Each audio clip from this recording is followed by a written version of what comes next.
Okay, you're now ready to move on to step two. You have read about your topic or topics, and you have a basic foundational understanding. You may not know a lot of details, and you may not quite fully understand the ideas that you've been reading about, but you've read about it and your brain has been percolating that knowledge. Now it's time to get more specific. And do you remember that analogy I told you about the supermarket game show where you initially people go into the supermarket and they just want to gather everything into their carriage, get as much as they can, and they want to scramble out the door. Well, that's, as I told you before, that's the usual approach people have towards research. They gather and gather and gather and gather, and they almost don't know when to stop.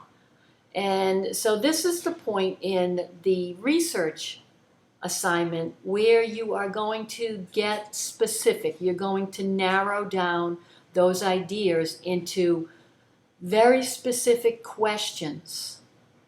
And that's what we're going to focus on, developing those questions so that when you go searching on the web, you're not going to be searching for just any information. You are looking for specific answers to your questions. Very discreet. You go in, you get the answer to that question, and when you get the answer, you're done. Move on. Very efficient. Okay, in order to develop those questions, you have to move away from the computer. This is the part where you have to stop and think. Not just as a typical response, just start searching in Google. You, again, remember, you want to just search for specific information, and in order to know what information to find, you first have to stop and think about it. And help that is very useful in generating some questions, and that's what we're going to do. We're going to brainstorm a lot of questions about our topic so that we can get curious. We don't even know what questions we're going to actually focus on. We just want to start thinking about our topics. And the best way to do that is to move away from the computer and start brainstorming questions about your topics. And the tool to use is what journalists use to flesh out their ideas. They want to ask the who questions, the what questions, the why, the how, the where, the when. Who, what, when, where, why, and how. And so you want to take those stems, those question stems, who, and you want to apply those to your concepts. Okay, let's use my example as a model of how someone would go about generating questions. Okay, so let's remember, my person that I chose, remember, was Henry VIII. And he was an absolute monarch, correct? So remember, now we've already done our reading and we understand what an absolute monarch was, correct? So now that we understand that Henry VIII was an absolute monarch, we know that there are implications to that position. And so since he was an absolute monarch, and I chose the area of power of religion, I want to ask myself some questions about Henry VIII being an absolute monarch and how that and religion intersected.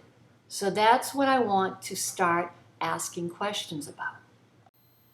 I need to come up with a research question for my project, but I'm not quite in the position right now of understanding what one question I should be asking.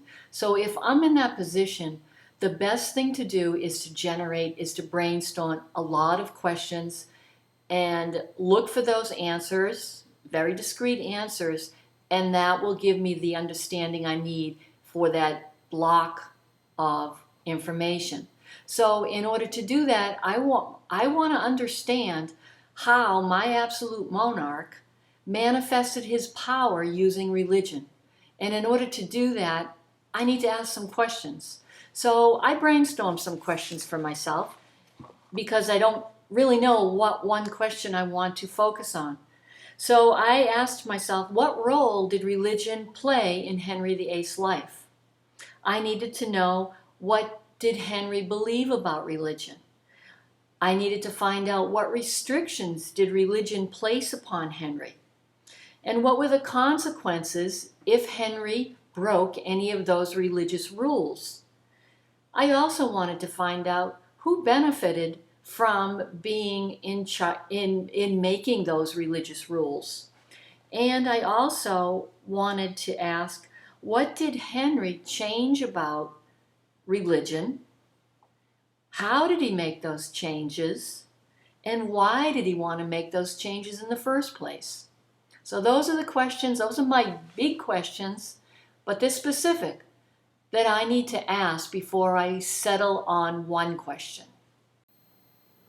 I'm ready to focus on my one research question, and this is what I've decided to gather information about. My question is, why did Henry VIII have his 18-year marriage to Catherine of Aragon annulled as his example of absolute power?